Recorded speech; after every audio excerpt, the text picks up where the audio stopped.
All right, please help me welcome Dale Metz, Dustin Weagle, Tracy Jane, and in for Robin Hoffman is her assistant director, Chris Ballinger. You can never put a price on APGH. Yes.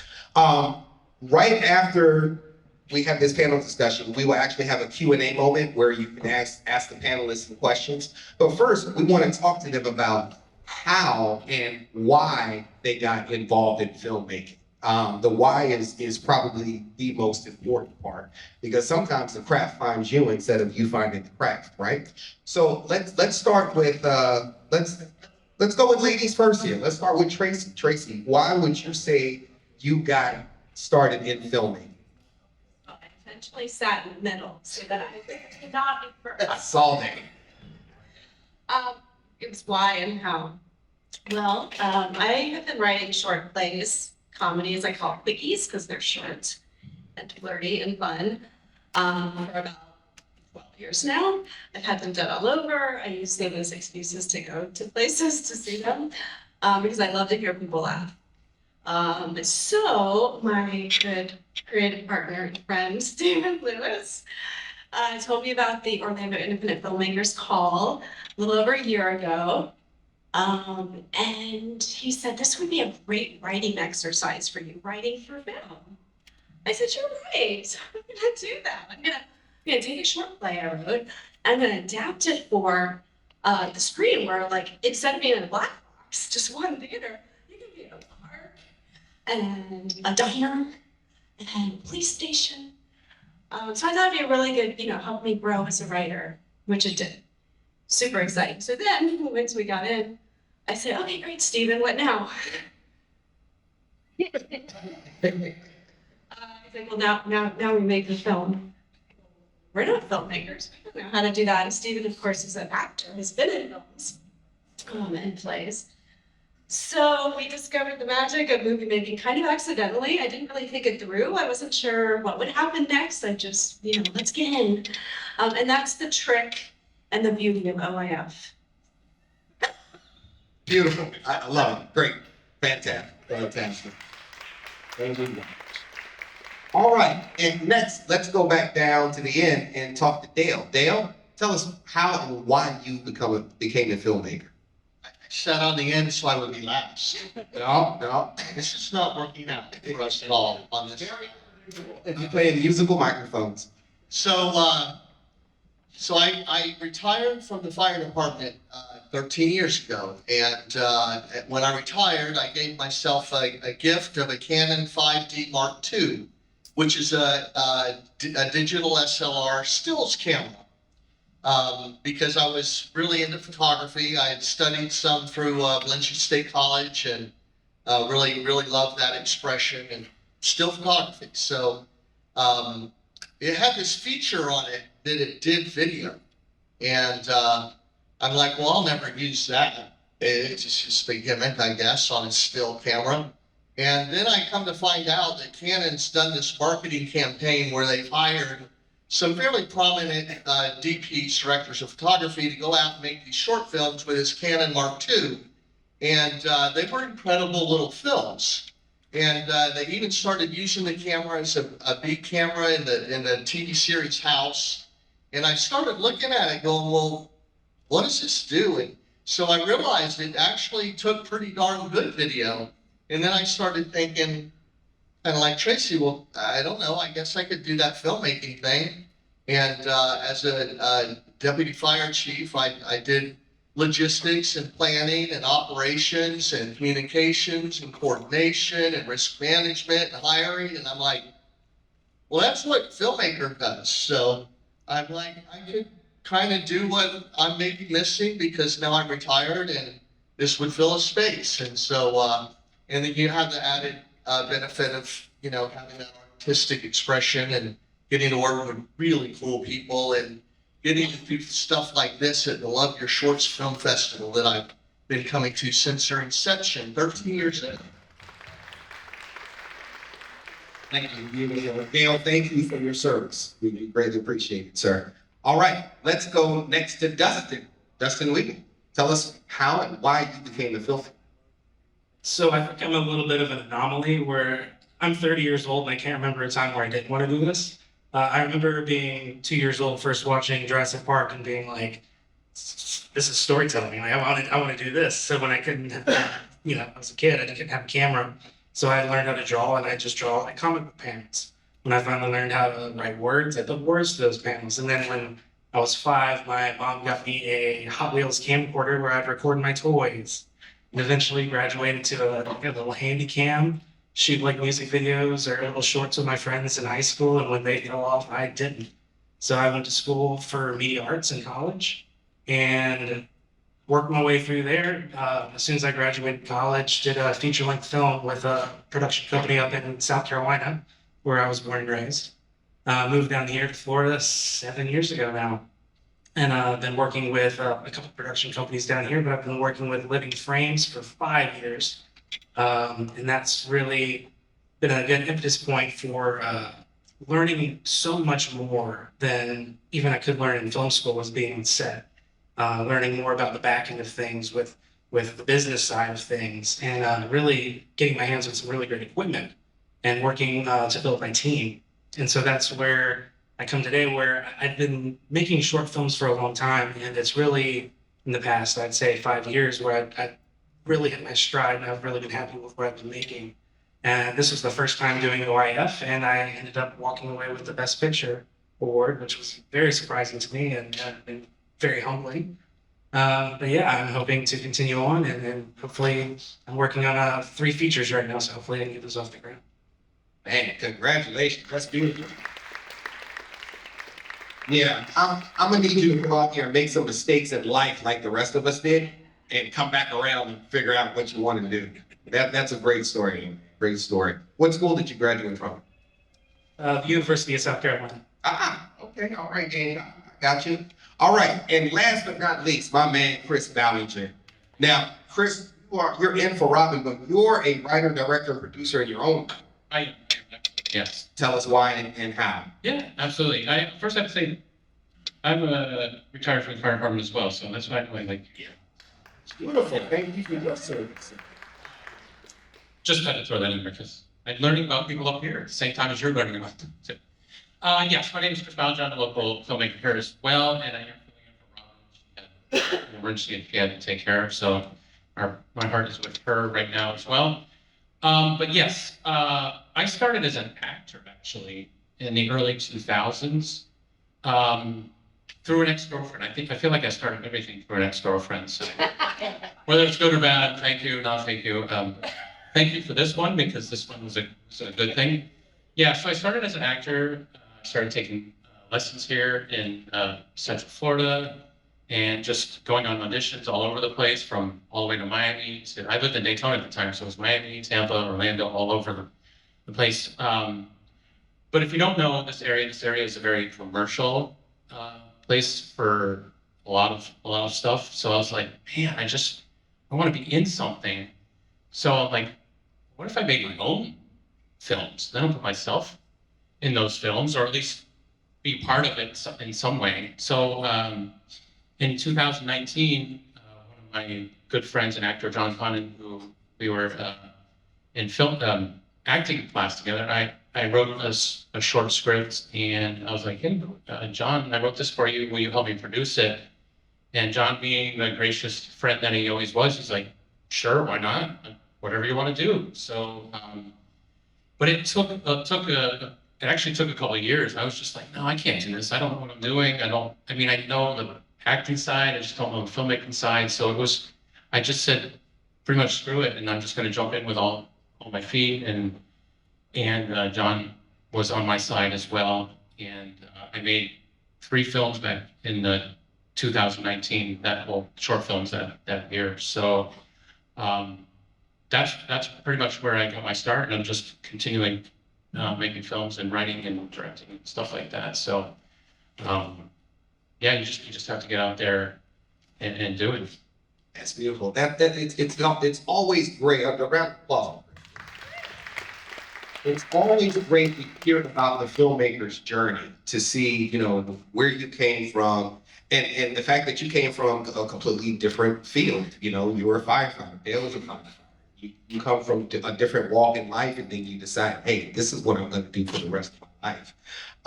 That's great. So at this time, we are actually going to open it up for Q&A. But right before we do, I want to put this couple on the spot, and they hate being put on the spot. My guy, Lenny LaRusso, the executive director of the Organization of Independent Filmmakers, and his lovely wife, Savia LaRusso, who is in charge of Orlando Independent Filmmakers.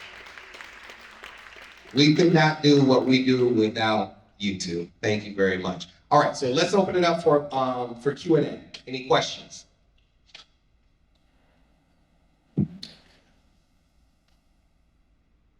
Hello. I've been directing movies probably about 7 years now. So I'm just like Mr. Weeble. I've been into movies as long as I can remember.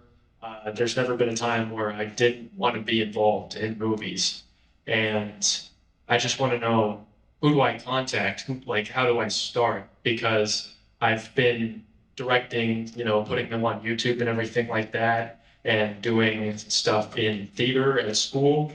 But I just want to know, who do I get for, producing and everything?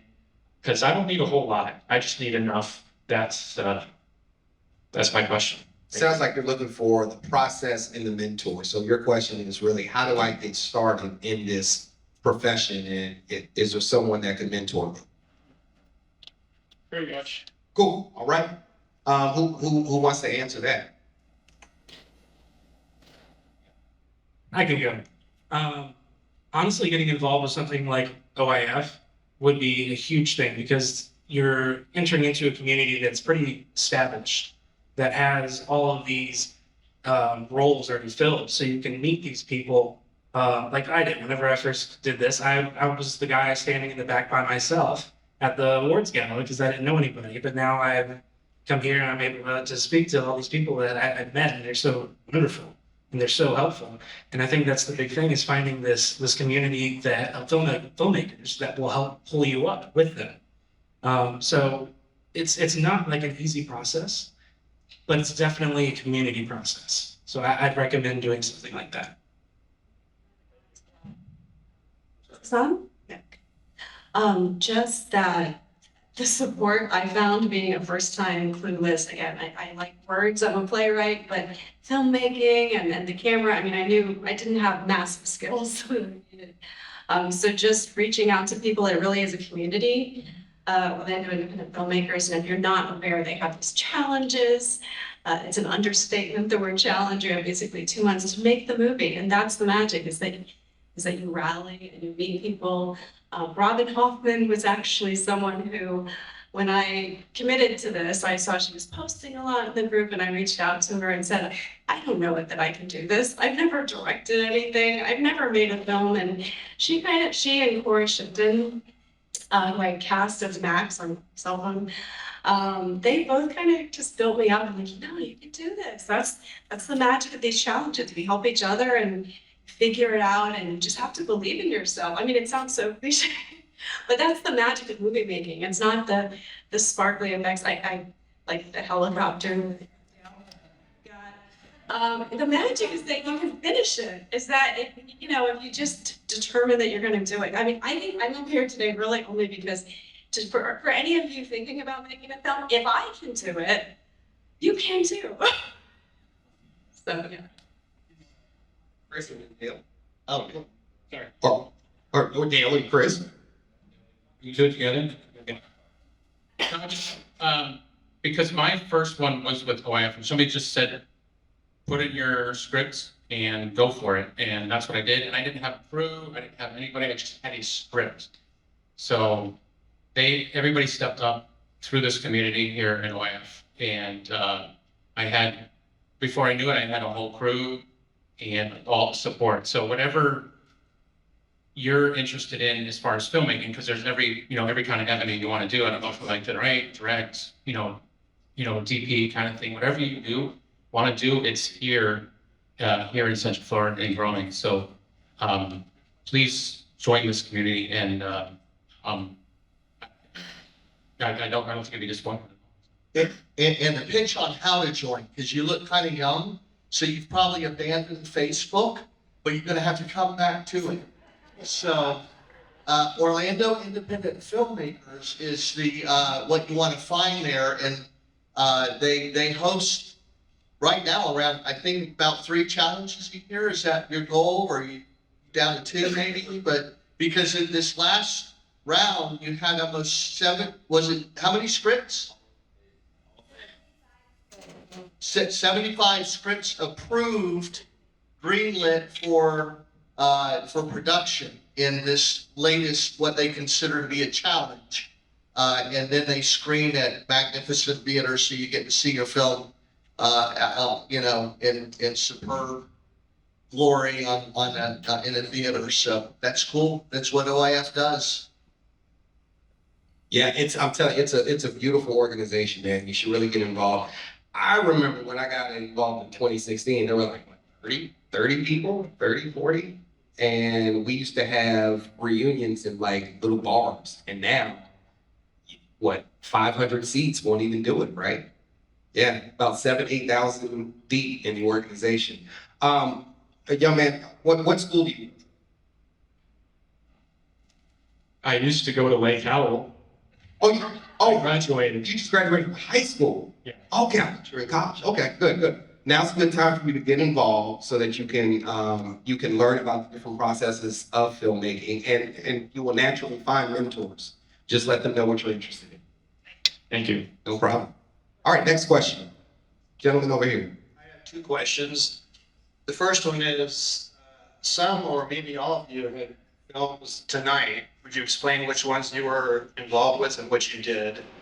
And Dale, how do you get a helicopter to be in this? Dale, how do you get that? That's fun, Gene. Well, my film is the first one out in the block here, Betrayed, and I directed it. But I had wonderful crew. Sophie and Helen are up front, and our supporting actress is in the audience here. So we had outstanding cast and crew on that. But so when I first started in filmmaking, I was like, well, I'm never going to mess with the special effects stuff because, you know, who can do that really? And that's the purview of the big studios. And, you know, all of us independent filmmakers can absolutely nail a nice drama. And then all of a sudden I found this program called Blender, and you can find it free at blender.org. And it's a fantastic 3D product.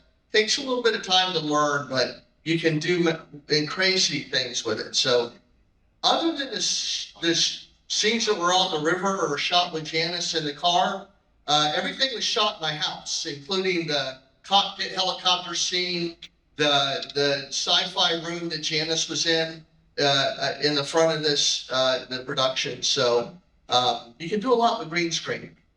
That's great, Dale. And this is stuff, you know, all this stuff that you've learned since you've been involved in the organization, right? Yeah. Tracy?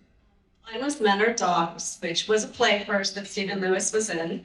And, you know, like part of my motivation was I really just wanted to see him up on the big screen. It made me laugh in the theater. And I thought this would be fun. And there's physical comedy that we could add to it. So yeah, just the storytelling, you know, of a dog and love. And that's generally a theme of my stories. But yeah, so we're working on one now called Love Eternal that Stephen and I co-wrote for the next OAF challenge, the Legends Challenge. And you know, we're trying to just do a little more and learn more each time. In the case of Men Are Dogs, at once I realized, okay, we're making a film. I was naive and went to my local park and said, can we film here? And they said, sure, you can rent the pavilion for $200 an hour. So that was my backyard. Point of that is my dog. Also the diner, if you know Oviedo, the Townhouse restaurant, I just kept eating there until they said yes. So yeah, everybody has a story. Again, just use the resources you have. And you know, Dale's been doing this a long time now. I'm in awe. Really, so many veteran and polished filmmakers. I feel like my passion is the story. I want to love a character and feel a protagonist. And let's face it, I'm a woman, and who else is going to tell a woman's protagonist story? So I feel it's important to put that out there, and not in some bitter way, but like I love men. And obviously animals. So. And we love you too. We love you too. Dustin. Yes, I was the writer, director, editor, sound designer, pretty much a lot of stuff for Persistence of Time, the sci-fi horror at the end there. I had this idea for a long time of this time traveling detective awakening some sort of Lovecraftian monster by messing with time. That's about as far as I got. And when I first heard about the OIF challenge, this last one, you had to make either a mystery, a horror, or sci-fi film. And being my first time, I didn't understand the rules, and I thought you had to do all three. And I'm like, this is perfect. Let me adapt this idea to fit into a 9-minute film. And it turned out pretty well for me. Good. And Dustin, I love the fact that you explain the rules in the film, the rules of the story. I try to always get my students to understand that you have to explain what the rules are so that the audience can follow them. And then you leave like breadcrumbs. So well done. Great job. Chris. Robin's film was Speak, and I was the assistant director on Speak, which was obviously about a young woman with a speech impediment. True story, that family, actually real brother and sister there in real life as well. She came to me and wanted me to assist in any way. That's so funny with the community. They're like, just what can I do? What do you want me to do on the film? I'll be there for you, and whatever you need. She's like, I need you to be assistant director. And I said, sure. And this one obviously really connected with me, similar to my writing, just about somebody who's different and doesn't really fit in and is unique. And it's okay to be different. It's okay to have. It's okay to be different in the unique type of person, and it just really resonated with me. It still resonates with me today. It just cheers me up every time I watch that film. It did on the set as well. Those moments were really touching. Yeah, I loved watching that and seeing the brother kind of like redeem himself and come back and talk about his flaws and everyone else talk. Yeah, because I mean, I have a younger sister, and that kind of resonated with me too. Because you kind of pick on each other when you're younger, and then oh my God, I regret saying that now. When you see how much it hurt somebody like that, so it resonated with me as well, having a sister as well. Good. All right, next question.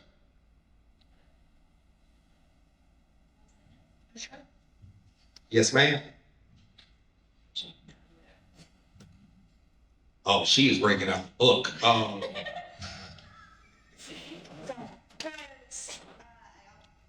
Basically got my answer from Tracy from like what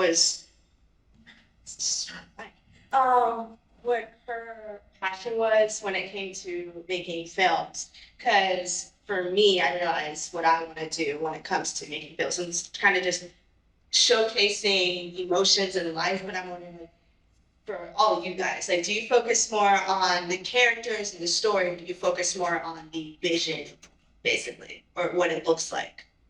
If that makes sense.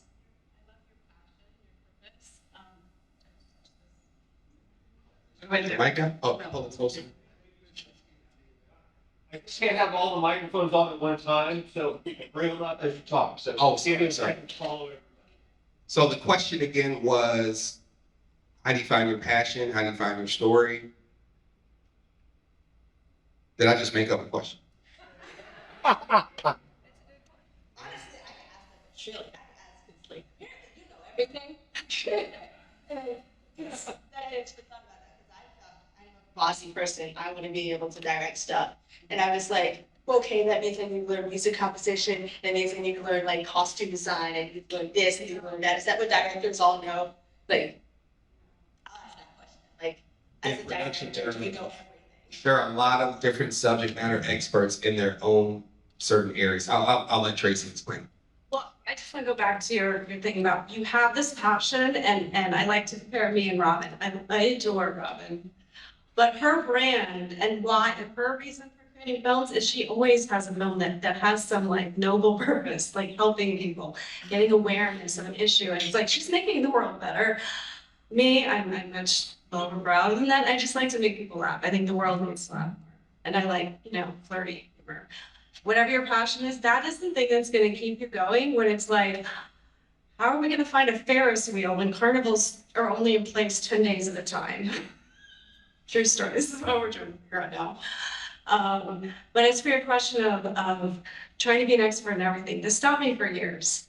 So last November I turned 50. Okay, and there's this.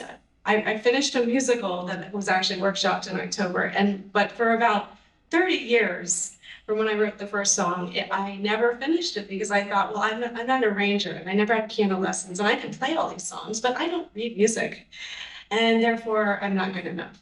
Or I'm a playwright, but I know nothing about cameras, or directing, or music composition for a film. More than theater, more than anything, film is really collaborative. So you find your strengths and you work with those. There's somebody who knows camera, there's somebody who knows lighting, there's someone who wants to score your film. So you don't have to be an expert in everything. That's where OIF really is a great way to meet those people, to say, hey, I'm good at this, or this is what I want to learn. But yeah, you don't have to learn everything. I mean, these guys pretty much can do everything because they've been doing it, right? The more you do it, the more you learn a little about everything. But yeah, keep going. That's a great answer, Tracy. Anyone else? I'll add to it. So yeah, it's definitely, I agree, you don't have to know everything. You really don't. It's helpful to maybe dip your toes into a few things to understand how they work so that when you do collaborate, you can give better direction, especially if you want to be a director. Or, when you're first starting out, if you don't have your team or your collaborators to be the jack of all trades, it's helpful so that you can get more stuff off the ground so you're not trying to find an editor or you're not trying to find a writer. So with that said, it's not necessary, especially when you can easily dip your toes into a community like this. But it's definitely helpful to know a bit of everything. Short answer, get involved in Orlando Independent Filmmakers. Yes, one big advertisement. Dale? Yeah, I just add that because to go back to the crux of her initial question was, do you try to feel about the character or the vision of the film? And I would say one thing that's really cool again about OIF is that these challenges are predicated on short film development. So you're trying to tell your story in 9 minutes or less. Some of the best films, some of the winning films have been less than 9 minutes. You don't have a lot of time in that time. You have to focus kind of on just a short character list or one character's journey and challenge. And I think that's cool about a short film is because especially for a young filmmaker or writer, is you can focus in on that and try to tell that story about that character. I mean, that was the theme on all of the films that we were involved in, is it focused around basically one central character, and then there was, the supporting actors around that character, so. One of my favorite creatives is Issa Rae, who had a show called Insecure, and she would always preach network at your level. So network at your level, get involved in OIF and grow, and your network will naturally grow as well. Kristen, do you want to add anything else? I guess my only question was, what are you most passionate about right now? Is it writing, directing? Do you have a direction that you?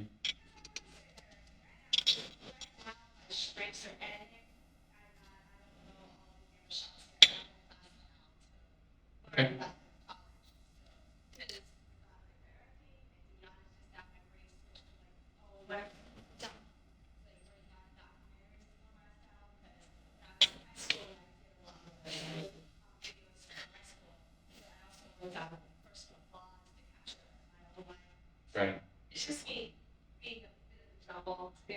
Well, I mean, it's still fresh, so you're still trying to find the direction, which it takes a little while, because when I did film school, I didn't know what I wanted to do until I got to the writing part. That's the writing and directing part I like the most out of all of it. I saw your film. Which is interesting, because like, the thing is, I know there's so many different kinds of shots. Cinematography. It's just, me experiencing that, like, which one do you guys want? Right. Well, I think it's character, especially with a 9-minute, like Dale was saying, and character is always king, because if you can take a character and move it into any genre that you want to, as long as that character is a strong character, for sure. The directing part, you can, a director's job is always to find the best people to work with, the best team. So that you can find a great team here within Orlando. And I would just also, since you're kind of feeling it all out, is to get involved and do all the different positions and see what you like as well. Because you said, but you have a couple that you're already focusing on, but that might also help you figure out the story you want to tell. Because everybody has a story. You might not think you have a story, but everybody's has a unique story to tell. They just don't know it. If you just really reach down the deep side, you always have a story. So your story is unique, different from that person, different from that person. So it'd be a great story, whatever you have to tell. Yeah, and we also always say, write about either what you know or what you want to know. Go do some research about something that really interests you and, create a story out of that. What college do you attend? Civil State? Okay. Good. Hey, congratulations. It's a great school. Great school. All right. Let's continue. Another question in the back here. Yes, I would like to know what app or website is the best for writing a script, or probably the cheapest to start out, right? With, so that when you print it, it actually looks like a script. What app or website is the best to use for screenwriting? I can probably answer that. Yeah. I teach screenwriting at UCF, and I always, I try to start my students off with Celtics because it's free. And then once they get a handle on Celtics, I try and give them a 13-week free trial to Final Draft. Final Draft is kind of like the industry standard. So I would, if you can, front the money for it, I would just really just jump right into Final Draft. So you can just get used to it. It's about what, 130, something like that? It's like, Oh, it's 250. I always renew, or I get the free ones. so and the program that I use is called Fade In. It's $80 flat fee, and you don't have to pay for any upgrades or anything. That's what Ryan Johnson uses, and Craig Mazin really endorses it as well. He's the guy that Chernobyl and now The Last of Us. There you go. $80. That ain't bad. Next question. I have a question for Speak. In the third act, there was such a fantastic balance of drama, but then every time I thought I was gonna start crying, there's some relief, and I wanted to know how much time was spent kind of crafting that, and how much was found in the performances on the day. Was it for me? Yes. It is. Oh yes, sorry. I didn't hear that. I didn't hear the beginning what you were asking. The first thing I said, I had a question about Speak. In the final act, you had a really great balance of the drama, and as soon as I felt like, man, this film's gonna make me cry, it was the perfect timing of a little bit of comic relief. And I just wondered how much time was spent crafting that. How did you balance that, Chris? I'll answer it the best I can, since Robin Hoffman is the one that wrote that script.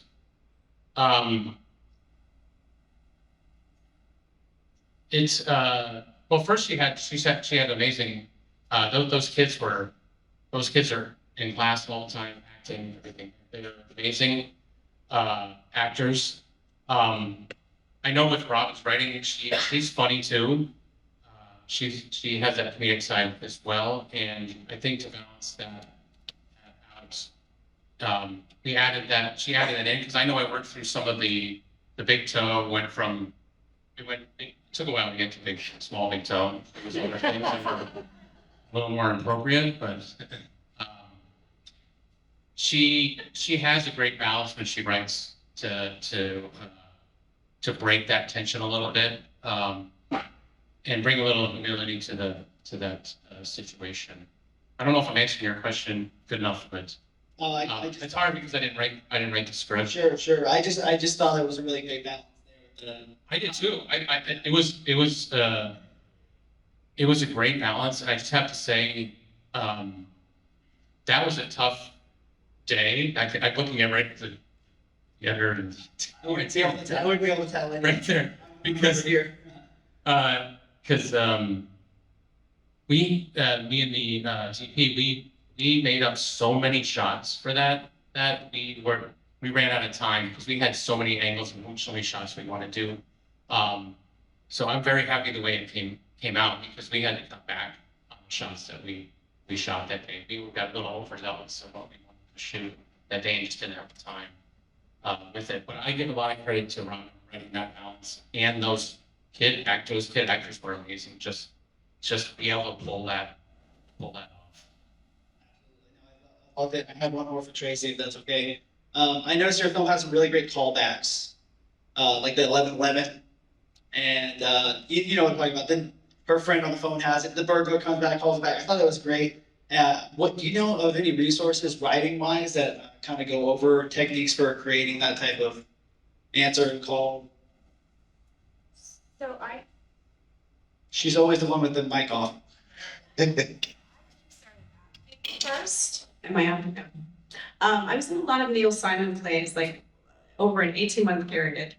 And being in them, I learned things like, to set up a show. It's kind of like a volleyball thing. You set it. The end of the line that's the set, the funny connection word is like closer you can make it to the beginning of the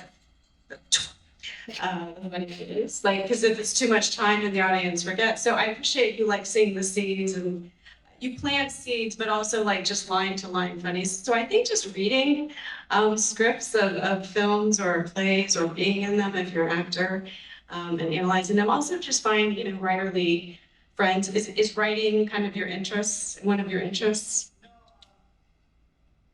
No, it's probably my weak point. That's why I think I might have kind of drawn to it. I didn't have a question for Dale because I think you and I are very, I feel like we have a lot in common, so I didn't really have a question for you. Maybe not in life experience, but aesthetics. I like the way everything looked. And all your sci-fi stuff was really cool.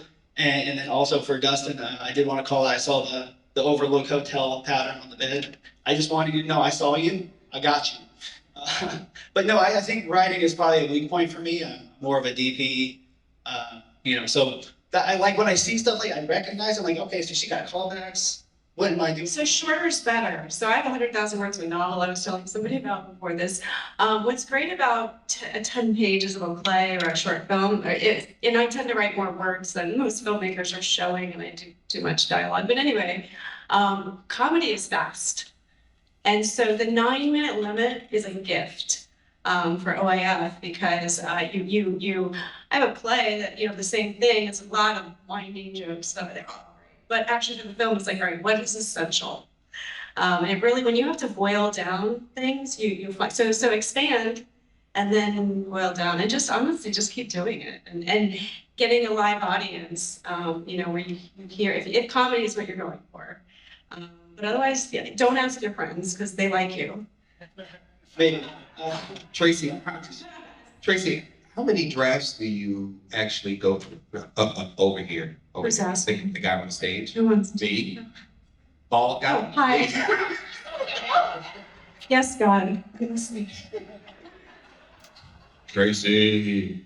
So how many drafts do you normally go through? Because, and I think this will probably help answer his question as well, because when you're writing, you just kind of do your throw-up script, get everything out, and then you kind of go through and edit, right? No, I'm not one of those writers who just, I woke up with inspiration and I put it down and an hour later it's done. That, unfortunately, for me, that's not my process. I have this idea. I say, this is a story about blank.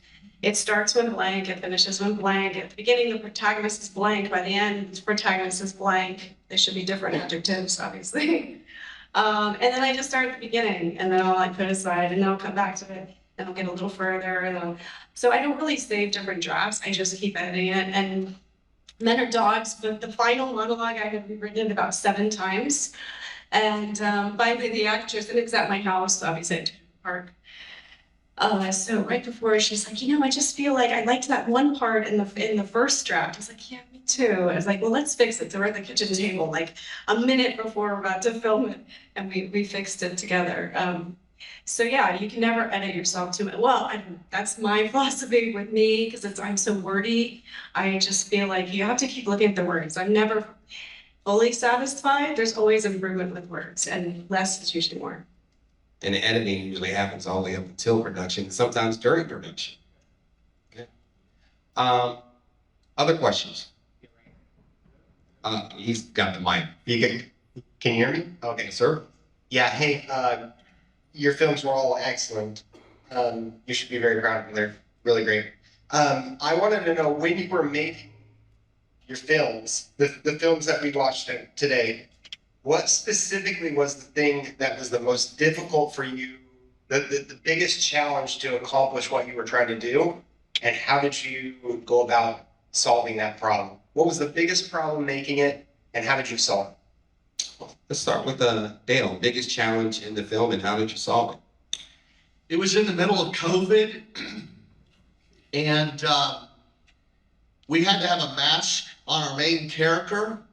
So we made her all sneaky and everything, and she didn't want to be identified. So it was great that she had a mask on. So that Way to use your reason. it worked. Yeah, it kind of. I mean, it was really worked into the story. She couldn't walk around. It was downtown DeLand, and everybody was in masks then, and so it was like, well, you're supposed to be hiding, so let's just use it.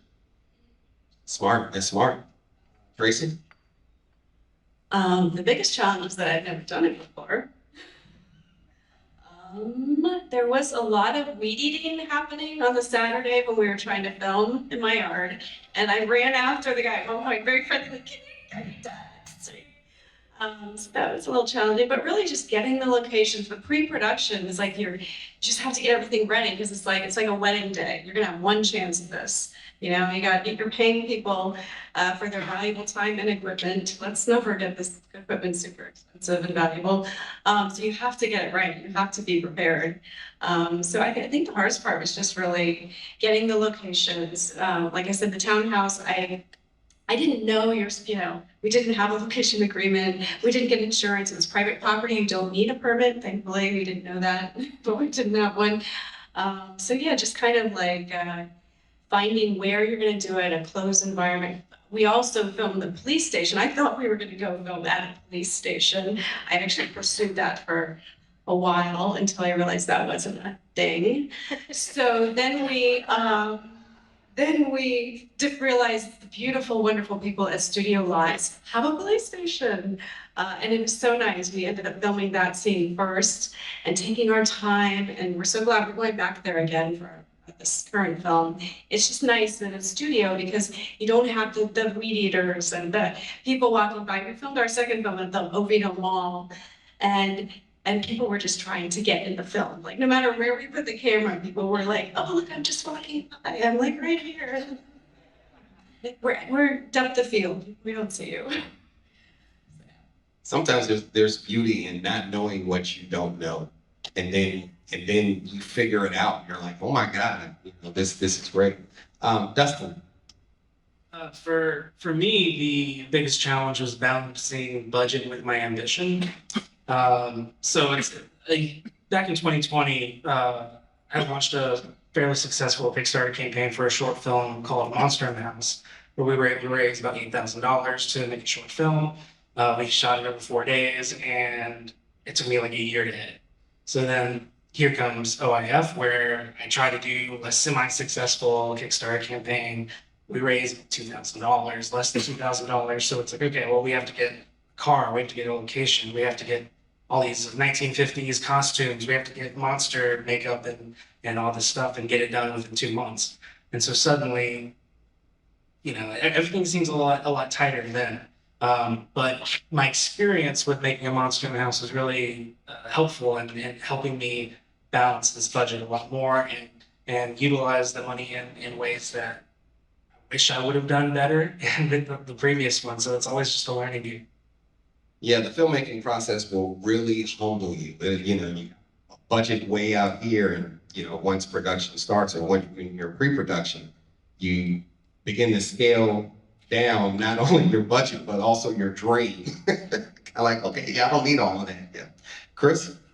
I'm gonna kind of piggyback off of that. So, I wasn't privy to the budget, but with an independent filmmaking, it's kind of like you're trying to get stuff for free, and you're trying to get locations for as cheap as you can, and you're trying to make those shoot days like a couple days when the script really means it should be 3 days or more. So that was a big thing with us, because like I was talking about before, that school, we shot in a school, and for one thing, that campus was big, so bringing all the gear in and out was huge. The cool thing was we got to see it the day before, so we got to kind of map it out. But trying to fit too much into that first day of shooting was a huge challenge. Make sure that you're getting all the shots, cutting shots out, and making sure you're still having the ones that are enough there to tell the story. I think Rob and I think that was our first time we had that many. Well, we had a lot of extras on set and a lot of crew, so it was like managing all that crew and all the casts to make sure that we got those shots that we needed. Was a big challenge. But I think Good. Yeah, filmmaking is all about solving problems. yes, and the problems that come up that day. That day. You'll have That minute. come up that day all the time. Yes, yes. All right, next question. We have a young man right here in the front. Has a question. Watch that bottle. Yes. Arlene, watch that bottle. Right in front of you. Hi. Yeah, so I have a lot of different things I want to talk about. So I guess my first question would be, I'm gonna be making a Facebook page when I get home, so I can do OIF. Right. Do you guys do like internships or anything like that? Because I want to get on set. I mean, I'm currently a student at Haggerty, so right around Oviedo. Yeah, I've been to town house and stuff. So I want to be like on bigger sets. I did Reflections as well for a while, the competitions or PTSA, and I want to be on some bigger sets like what you guys are doing, so I can get some real world experience of what things will be like. So your question is, how do you get involved? Are there internships or anything? Yeah. Like that? All right. Chris, you want to take that? Yeah, I can start with that. For one, yes, make that Facebook page again. Like I said, they do the competitions every a few months, 3 or 4 months. So getting on there, whether you want to be crew or cast, put yourself out there to get on those sets. Super easy to do. Like I said, there was 70 or 80 scripts that were submitted. So there's plenty of work out there. These information, not but with the Orlando Independent Filmmakers, they also have the one where they do all the training, workshops. Wasn't there? Workshops as well. So making sure you're coming out to the workshops. If you like screenwriting, they do a screenwriting workshop every Thursday in the month. So taking advantage of all those free workshops and just getting out there and doing that as well. I take advantage of the workshops as well. I was just at the last screenwriting workshop as well. So you're always constantly learning. So making sure you get all those workshops. And then this competition is just kicking off now, getting on there and putting yourself out there. And so even as a PA, get on set as a production assistant and just see how it runs. Yeah. And you're going to have multiple jobs. I mean, you're going to, one minute you'll be a PA, next minute you'll be a boom op. You know, That's the other thing as an independent filmmaker. There's multiple roles that you'll be doing because we don't have crew to do a single person for jobs. You get multiple jobs. Anyone else want to answer that? Yeah, sure. So saying these are big sets, that's a good compliment, but trust me, they're not big sets. is a very independent, like 5 to 10 people crew, including actors most of the time. So it's not what you have probably built in your head, but it is a great stepping stone to getting to those bigger projects. I definitely recommend starting something like this where you can work with short narrative films in a community where you can jump in as a PA, where you can learn quite a bit. And then you can, from there, take your talents and when you learn and call production companies around Orlando, because there are a lot, and say, hey, I'm a PA. If you ever need somebody, here's my number, here's my information. And people are always looking for PAs. What else? I just want to say, there's at long, you're gonna make a Facebook. Sweet. I'm on Instagram to see what my college-age daughter is doing. So I think it could be a win-win, and I'm just throwing this out there to the universe. I think I need a 15-year-old human to do social things for me. It's the last thing I want to do. I really just want to make things.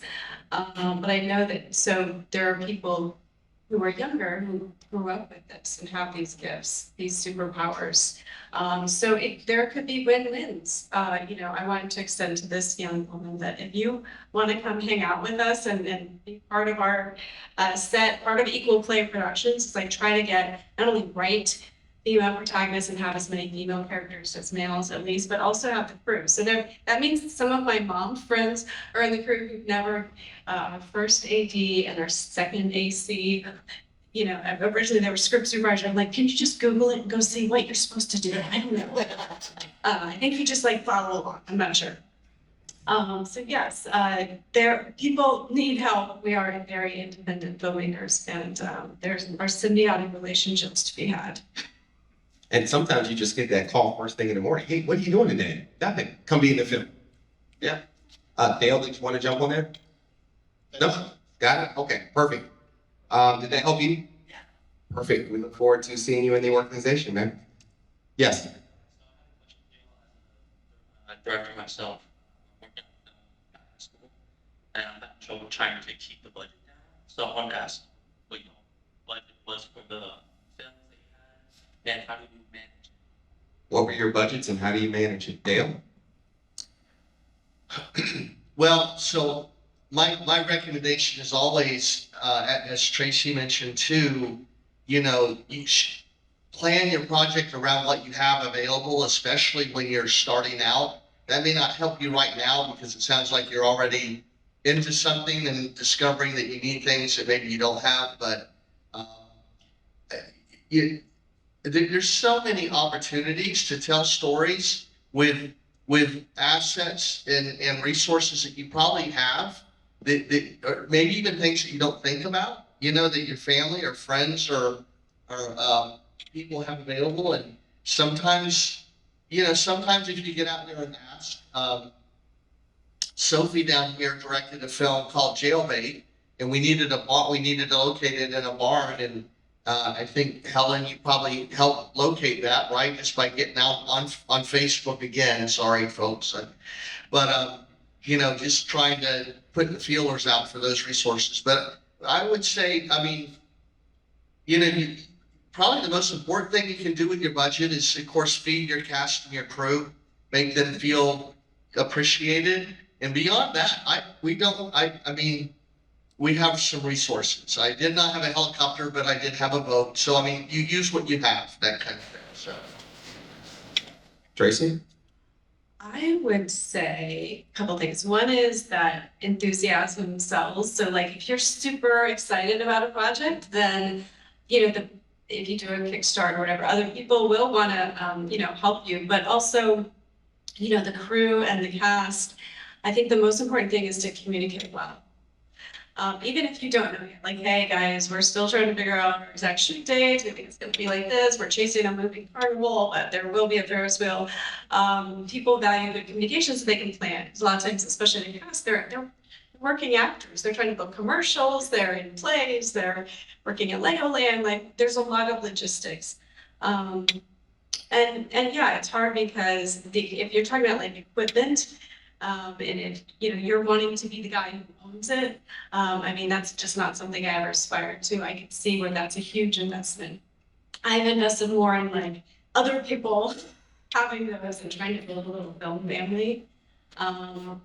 And then when you find success together, I think you'll find OAF, it's not cliquish, but like people who work together, then you know what it's like to work together. There's DPs and assistant cameraman. They just kind of have like a good working relationship. So just working with people on their projects, you help them, then they're more likely to, want to help you. Dustin? Yeah, it's definitely a lot of planning. Like, I have a list on my phone of all the resources that I have access to. I just went through and said, okay, where can I find a school that I can shoot? Where can I find a barn, a trailer park, something? And I just have a list in my phone. But really, it's just a lot of planning. So, for instance, I was getting quotes for the car in my short film Resistance of Time for over $1,000, and that's my budget. So I just searched and searched, and I ended up finding a guy in Ocala who had this perfect car that I was looking for, and I got it for $200. And so if you just keep looking, if you spend the time, you can always find alternatives. We were hoping for an office building for whenever they're having their final confrontation with each other, their final talk. We ended up shooting it in our studio at my work. Just finding what you have and utilizing it in any way that you can. It's going to save you a lot.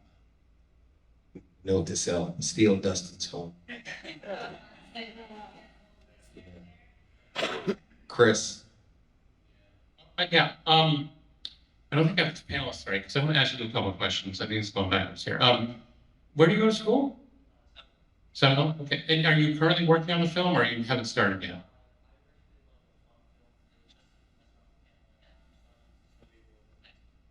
Okay. So what was your challenges as a budget? Was it?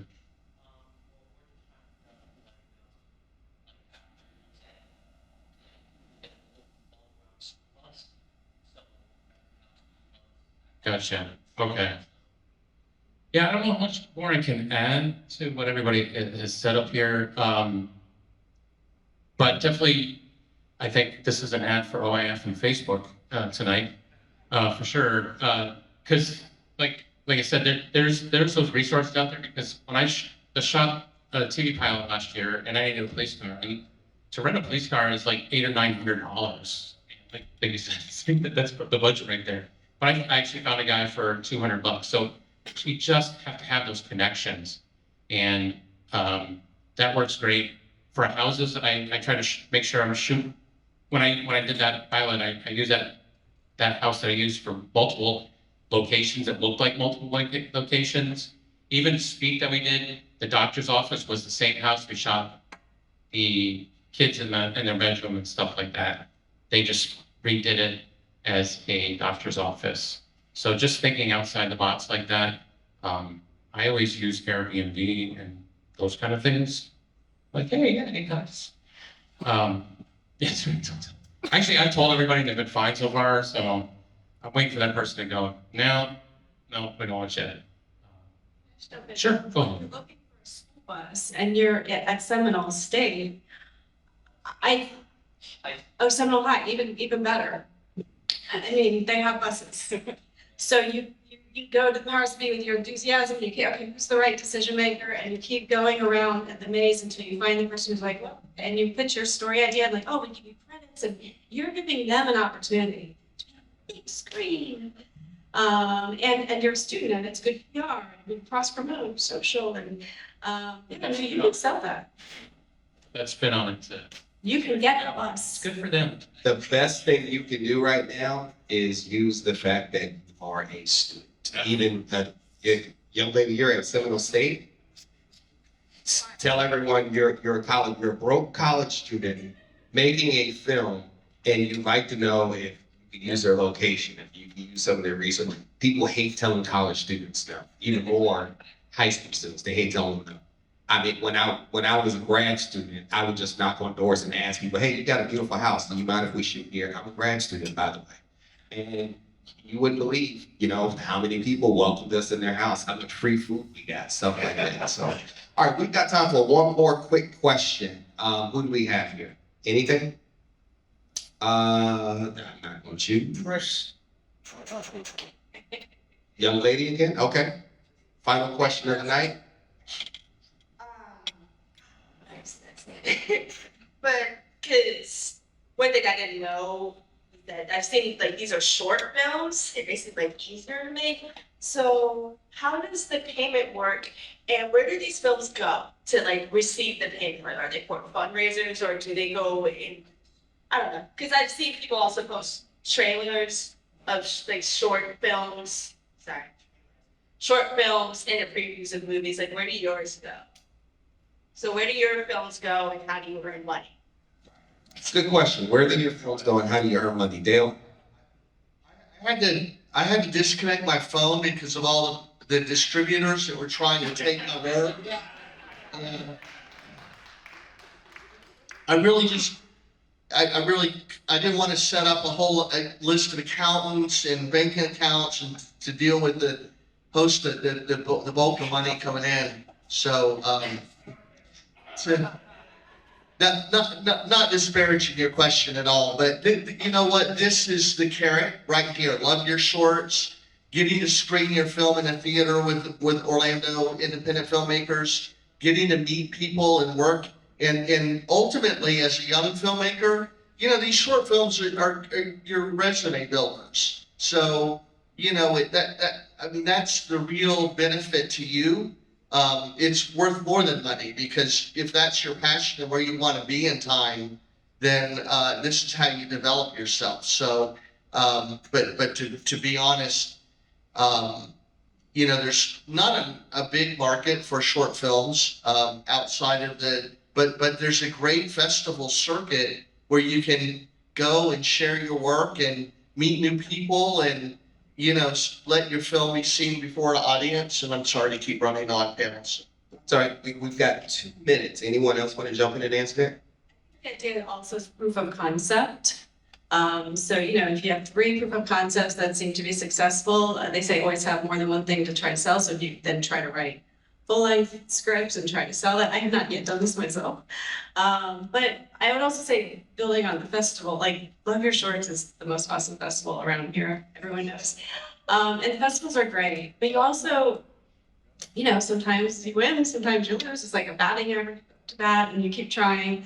But go back to the passion thing because then, you know, if you don't get in one or you don't do as well as you thought or whatever, like you realize like, why am I doing this? You're doing this because you want to tell stories and you do have stories to tell. Your whole life you've been telling stories to your friends and to your parents and this is what happened. You just have to get out all the mundane details and you have your story. So I would say, yeah, just keep doing it. I don't know the money situation. I've yet to make money. I'm trying to explain my H&R tax guy how, no, I'm not a hobbyist. I have a serious business that continually uses money. And it's going to be successful one day. Dustin, 30 seconds. The truth is, this is the most expensive hobby that you could probably do, and you don't get a lot of return. But making a short is, yes, proof of concept. Yes, you can put it into festivals. It's really hone your craft and proof that you can execute. Because when you do make something that somebody likes, and then they're like, hey, do you have any plans to make a feature film, which is the things that can sell, then you have this in your back pocket as a business card and be like, well, look at this and look at this and look at this. Here's all the things that I've learned. I can budget for that. I can make schedules. I can put all of the stuff that I've learned making short films into making something that will hopefully make you money. Perfect. Chris, did you want to jump in? Yeah, just to kind of piggyback off of that as well. Those are a proof of concept film. That's your calling card to your voice. These shorts give you a chance to find your voice and figure out how you want to tell stories and what's the story you want to tell. And this is the best way to do it for these short films. And then the festival circuit is great to get it out there as well. And then anthology is coming back too. Anthology series coming back as well. So if you did multiple things together, and then as well, if you wrote features, you could make shorts about the features as well as a proof of concept as well, too. I was trying to get that in really fast. Thank you, thank you. Great answers, great audience. Please, give yourself a round of applause. Round of applause for our panelists, Dale Metz, Chris Ballinger, Dustin Weevil, and Tracy Jane. Thank you, folks. Thank you, Love Your Shorts Film Festival, for having us. Mr. President is here. You are, sir. I wanted to thank everybody involved. This has been wonderful. OIF, thanks a lot. Lenny, I think might want to say a word or two. Thank you very much. We appreciate our fearless moderator here. And I hope everybody enjoyed it. Come enjoy the festival this weekend. And also, just a real quick note, Love Your Shorts does give filmmaker production grants. So check out your program or our website for that. I heard a little mention of how you get this stuff started up here. So You go out? Lenny, you want to say something? Sure. The man, ladies.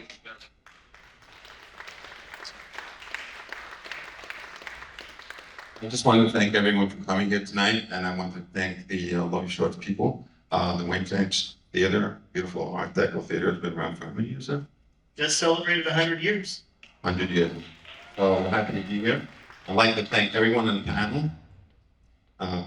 Dale, Tracy, Dustin Weibel, by the way, is the way you pronounce his name. I told everybody like 1,000 times, but they still don't. Sorry about that. Chris Ballinger, and Jason. So thanks everybody. By the way, we do have another, this program is Florida Filmworks program. We have another one coming up on the 19th of this month at the NCR Theater. It's on a Sunday, so if you guys want to go to that one, just go to our website online. Just do @independentfilmmakers.org and you'll find us. Thank you all. You have a great evening.